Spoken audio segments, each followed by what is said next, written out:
आज युद्ध का 11वां दिन है और भीषण तबाही की अलग अलग तस्वीरें सामने आ रही हैं। 11 कैमरों से हम आपको 11 तस्वीरें दिखा रहे हैं। 11 कैमरों के जरिए यूक्रेन में मची तबाही की तस्वीरें आप देख सकते हैं। रूस और यूक्रेन के बीच घमासान जारी है, एक दूसरे के ऊपर हमला किया जा रहा है, लेकिन इन सब के बीच यूक्रेन किसी भूतहा शहर की तरह नजर आने लगा है। भूतहा देश बनता जा रहा है, जगह जगह बमबारी हो रही है, लोग अपने ठिकाने छोड़ करके भाग रहे हैं, इलाके निर्जन हो रहे हैं। जो शहर पहले आबाद हुआ करते थे, खुशहाल हुआ करते थे, अब वो वीरान नजर आ रहे हैं। यूक्रेन में हर तरफ तबाही की तस्वीरें। खरसोन में मिलिट्री बेस पर रूस का कब्जा, क्रामाटोर्स्क में रूस का मिसाइल अटैक, जाइटोमर में टैंक प्लांट तबाह, लवीव में मशीन गन यूक्रेन की ओर से तैनात किया गया है। जो पश्चिमी इलाका है यूक्रेन का, वहां अभी तक जंग की चिंगारी नहीं पहुंची है। वो इकलौता ऐसा इलाका है जिधर से रूस ने हमला नहीं किया है, वरना तीन तरफ से जबरदस्त हमला हो रहा है। नो फ्लाई जोन पर पुतिन की चेतावनी, यूक्रेन के शास्तिया पर रूसी कब्जे का दावा, खार्किव में एक बिल्डिंग को निशाना बनाया गया। यूक्रेन के कई शहरों पर रूस ने हवाई हमले किए हैं। लगातार घमासान जारी है। रूस के राष्ट्रपति व्लादिमीर पुतिन साफ कर चुके हैं कि वो अपने मकसद से पीछे नहीं हटने वाले। इस बीच राष्ट्रपति जेलेंस्की ने एलॉन मस्क से बात की है और यह दावा भी किया जा रहा है कि यूक्रेन लगातार रूस का फाइटर जेट गिरा रहे हैं, हेलीकॉप्टर मार गिरा रहे हैं। यूक्रेन के निकोलेव में रूसी एयरक्राफ्ट क्रैश हुआ है। इस बीच जेलेंस्की ने लोगों से रूस का विरोध करते रहने को कहा है। तो दोनों ही तरफ से वॉर रूम में अलग अलग चालें चली जा रही हैं। सैनिक तौर पर भले ही रूस भारी पड़ रहा है, पुतिन हावी नजर आ रहे हैं, लेकिन जेलेंस्की कहीं ना कहीं जो विश्व जनमत है रूस के बनाने के खिलाफ बनाने में कामयाब रहे।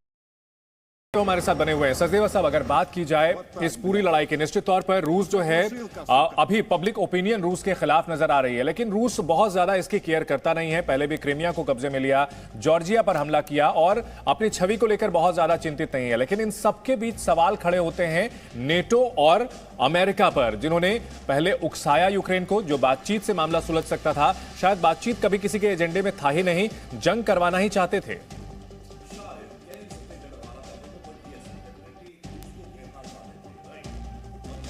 की दुनिया भर में पब्लिक ओपिनियन पुतिन के खिलाफ हो गया। हाँ, बिल्कुल हो गया है। रशिया उसकी केयर करे ना करे, पर इस बार रशिया पे जो सैंक्शंस लग रही हैं, इसका असर आएगा, काफी स्ट्रांग असर आएगा रशियन इकोनॉमी पे और रशियन लोगों पे, उसको लग रही है। देखिए, पुतिन को तो पिछले 20 साल से धीरे धीरे से अमेरिका ने उसकी इमेज, उसकी छवि बना दी थी डिक्टेटर।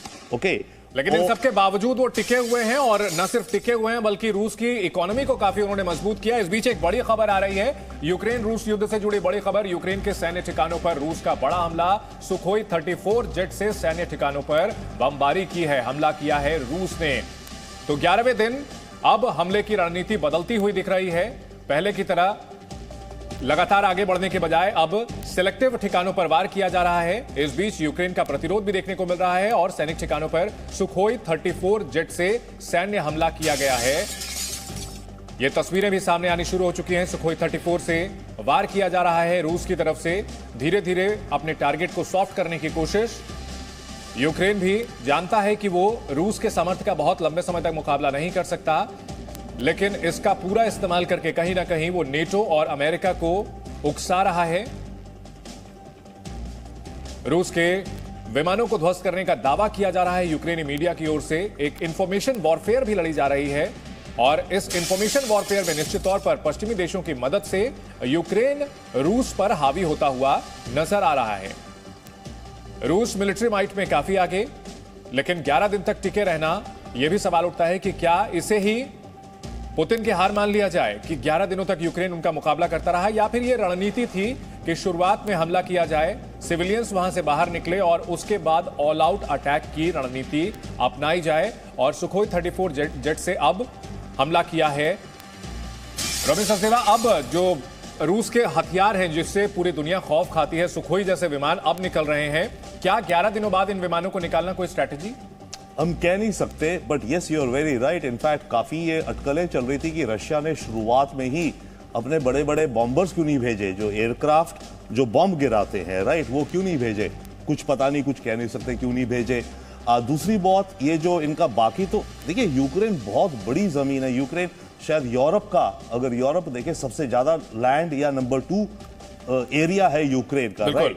और जिस स्केल की ये वॉर रशिया ने प्लान करी और ये कर रहा है, ऐसे स्केल की वॉर किसी ने करी नहीं। तो किसी का ये कहना, अमेरिका का या हमारा या किसी का, कि रशिया की वॉर जल्दी ठीक नहीं जा रही, हम कह नहीं सकते। बट यस, कुछ हद तक लग रहा है कि जो कॉन्वॉय चल रहा था जो इनका बेलारूसिया से कीव तक, हर रोज आ रहा है 30 किलोमीटर 64 किलोमीटर लंबा है। तो और उसमें एक इंटरेस्टिंग फैक्ट आया है, क्या कारण है हमें पता नहीं, बट एक फैक्ट और आया है कि हो सकता है कि इनके जो टैंक्स या कुछ व्हीकल्स है, उनके टायर्स, अपेरेंटली टायर्स जो है वो सक्षम नहीं थे, क्योंकि उन्होंने एक्सरसाइज, कहते हैं कि आप अपने टैंक्स वगैरह को अगर रखो सन में, धूप में पड़े रहे, ज्यादा वो रोटेट ना करो, तो वो उनमें क्रैक्स हो जाते हैं और फिर वो जब बजाते हैं तो वो बर्स्ट हो जा रहे हैं। ठीक है, तो शायद कुछ एक ये छोटा फैक्टर भी रहा होगा, लॉजिस्टिक्स। दूसरा फैक्टर ऑब्वियसली यूक्रेनियन फोर्सेस जो हैं, वो चाहे इनको एंटी टैंक मिसाइल ना भी मारे, परंतु उन्होंने इनके रास्ते के जो पुल हैं, ब्रिजेस हैं, वो उड़ा दिए। ठीक है, रास्तों में बम डाल दिए। तो अब जब आपका पुल उड़ गया तो अब टैंक जो आ रहा है वो तो रुक गए ना सारे के सारे, जब तक वो पुल सही हो। तो इस तरह की कुछ टैक्टिकल चीजें। और इस बीच एक बड़ी खबर आपको बता दें, यूक्रेन से युद्ध के बीच एर्दोआन ने पुतिन से बात की है। तुर्की के राष्ट्रपति एर्दोआन और पुतिन के बीच बातचीत हुई है। तुर्की वो देश है जो कि नेटो में शामिल होने के बावजूद उसने रूस से S-400 मिसाइल डिफेंस सिस्टम लिया और एर्दोआन ने बात की है रूस के साथ में। एर्दोआन, जिनके रिश्ते पिछले कुछ दिनों में अमेरिका से उतने अच्छे नहीं रहे हैं, उनकी अपनी इकोनॉमी भी काफी कमजोर पड़ती रही है, इस बीच उन्होंने रूस से बातचीत की है। रोबिन सचदेवा, एर्दोआन बातचीत कर रहे हैं और अगर इन नेताओं के बीच बातचीत हुई होगी, क्या बात हुई होगी? मतलब क्या पुतिन उनके समझाने से मान सकते हैं? नहीं, एर्दोगान समझा तो क्या रहे होंगे, पर देखिए कितनी मजेदार कॉम्प्लेक्स हो गया सिचुएशन। एक तरफ से एर्दोगान यूक्रेन को ड्रोन्स बेच रहे हैं, जी, राइट, जो काफी माना जा रहा है इफेक्टिव ड्रोन्स हैं, राइट, वो वहां बेच रहे हैं। दूसरी तरफ एर्दोगान जो यूरोप में रशिया गैस भेजता है, नंबर 1 बायर जर्मनी है, नंबर 2 बड़ा बायर टर्की है, ठीक है, राइट, तो उसके इकोनॉमिक भी हैं, जी। तीसरा, एर्दोगान पे खुद अमेरिकन सैंक्शंस लगी हैं, जबकि वो नेटो के अंदर है, जी, क्योंकि उसने रशिया का S-400 सिस्टम खरीदा है, राइट। उधर से अमेरिका ने उसका जो F-35 प्रोजेक्ट था वो कैंसिल कर दिया, क्योंकि उसने S-400 खरीदा सैंक्शंस का, ठीक है। उसके अलावा टर्की जो है ये बैठता है जो ब्लैक सी है, ब्लैक सी से जब बाहर आते हैं छोटे से स्ट्रेट्स हैं, बॉस्फोरस जैसे कहलाती है, राइट। तो एक पुरानी ट्रीटी है 70-80 साल पुरानी, जो इसको हक देती है। अब बाय द वे आज वहां से जो पोत है उनको जाने से रोक सकता है, क्या उसी की बात की थी जेलेंस्की ने कि वो रोक दे? यह एक बात तो हाँ डेफिनेटली है, जेलेंस्की तो कह रहा है रोक लो, राइट, ठीक है। पर आज की तारीख में दुनिया में शायद एक चीज और हो गई है, जो इंटरनेशनल ट्रीटीज है ना, उनका खास कोई मतलब भी नहीं है। ठीक है सचदेवा साहब, बड़े दिलचस्प, जैसा कि हम लगातार बात कर रहे हैं कि इंटरनेशनल जो पॉलिटिक्स है वो काफी दिलचस्प है और इस लड़ाई में हर देश के अपने हित छुपे हुए हैं। रोबिन सचदेवा हमारे साथ बने हुए हैं। सचदेवा साहब, अगर बात की जाए यूक्रेन की, तो यूक्रेन जो कि बहुत खुशहाल देश, दुनिया के लिए काफी अनाज सप्लाई करता है, लेकिन फिलहाल बहुत गंभीर स्थिति है और जो ये मानवीय संकट है, इसके लिए किसे जिम्मेदार माना जाए? रूस को, जेलेंस्की को, नेटो को, अमेरिका को, या इन सबको कलेक्टिवली? चारों को, विदाउट डाउट।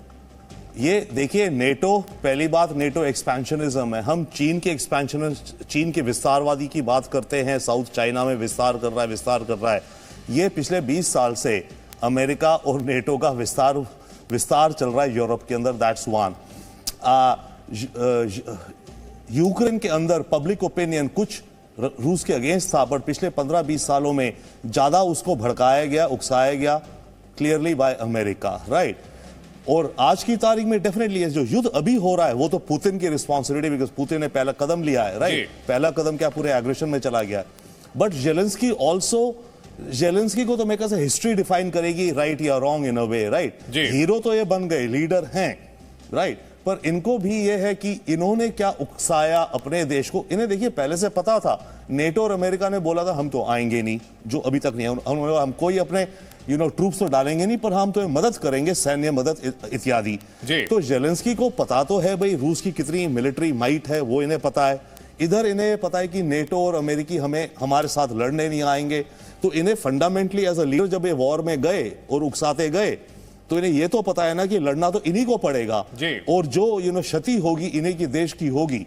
तो आई वुड से ये चारों के चारों इक्वली रिस्पॉन्सिबल हैं इस सिचुएशन के लिए, और इसमें अमेरिका ज्यादा है मैं कहूंगा थोड़ा, चाहे कि मैं पर्सनली अमेरिका के साथ काफी काम करता हूं उसकी डेमोक्रेसी के लिए, और भारत अमेरिकी रिश्तों के लिए बहुत करते हैं, पर बात यह कि जब गलती है तो गलती है। ठीक है, हमें एक न्यूट्रल एनालिस्ट की तरफ से हम देखते हैं, रशिया बार बार कह रहा था कि मेरे घेराबंदी मत करो जी, ओके मत करो, तो जेलेंस्की ने उसको भी इग्नोर करा कि इसकी घेराबंदी हो रही है, मैं क्यों नेटो में जाने की जिद पे रहूं जी। उधर उसने जेलेंस्की ने यह भी इग्नोर करा कि नेटो ने बोला हुआ है कि मैं अपने ट्रूप्स नहीं डालूंगा, तो किस कैलकुलेशंस के बूते पे ये गए लड़ाई करने।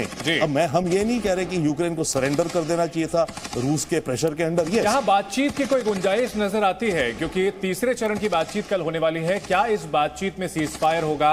क्या कोई समाधान निकलने की उम्मीद है? क्योंकि पूरी दुनिया के जो नेता हैं अब इस लड़ाई में बातचीत कर रहे हैं। पुतिन से पहले मैक्रो ने बात की, नफ्ताली बेनेट ने बात की, एर्दोआन भी बात कर रहे हैं, नए नए प्लेयर्स की एंट्री भी हो रही है। और प्राइम मिनिस्टर मोदी का भी कुछ ना कुछ चल रहा है कहने को, राइट?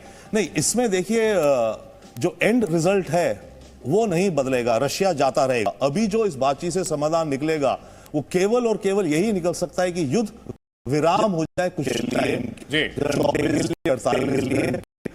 जो है वो अपनी कंडीशन ठीक है करता हूं घंटे में, या तो ज़ेलेंस्की रोके जाए या कुछ, तो मैं 48 घंटे के लिए रोकता हूं, उसके बाद मैं कुछ और डिमांड्स रखूंगा। तो रशिया की डिमांड्स बढ़ती जाएंगी, क्योंकि देखिए प्रैक्टिकली वो डोमिनेटिंग पोजीशन में है इस समय रशिया, और जिस हिसाब से दुनिया की तरफ से उसे काटा जा रहा है रूस को, हर चीज से, मास्टर कार्ड, वीजा, आप अभी बता रहे थे, ये जो सारी चीजें, सरकारी सैंक्शंस, नॉन सरकारी सैंक्शंस, तो रशिया को तो एक तरह से दुनिया से पैरिया जो शब्द होता है अंग्रेजी में कि इसको एक पर्सोना नॉन ग्रेटा बना दिया गया है। तो रशिया अपने ऑब्जेक्टिव से पीछे नहीं हटेगा।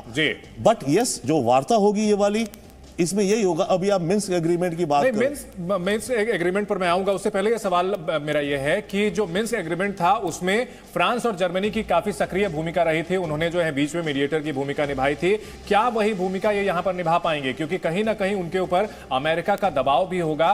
क्या यूरोप जो है वो अमेरिका से इतर अपने हितों को देख पाएगा? लगता है कोई उसकी चांसेस दिखते हैं कि यूरोप अमेरिका से अलग अपनी कुछ फॉरेन पॉलिसी की रास्ता ले रहा है, बट अब यूरोप बहुत सॉलिड तरीके से अमेरिका और यूरोप इकट्ठे हो गए। इसका यह मतलब नहीं कि आगे जाके फिर कुछ डाइवर्जेंस आएंगी, बट अभी के लिए ये सब एकदम इकट्ठे हो गए हैं। जहां तक रही मिन्स्क एग्रीमेंट की बात, मैं तो कहूंगा प्रैक्टिकली देखिए आज की तारीख में उस एग्रीमेंट का मतलब क्या है, कागज का, वो तब थी जब यूक्रेन एक देश था, बिल्कुल, और उस एग्रीमेंट में यह था कि भैया डॉनबास रीजन, इस इलाके को आप ऑटोनॉमी दे देंगे, यूक्रेन की थोड़ी कॉन्स्टिट्यूशन बदल देंगे, और आप ये प्रॉमिस करेंगे कि भैया हम न्यूट्रल रहेंगे। क्रीमिया का भी जिक्र था उसमें कि उसको इंटरनेशनल जो है रिकॉग्निशन दे दी जाए कि वो रूस का हिस्सा है। आई थिंक सो था, मैं उसका इतना श्योर नहीं हूं, ओके, बट मेरा पॉइंट है कि वो तब था जब यूक्रेन एक इंडिपेंडेंट नेशन था।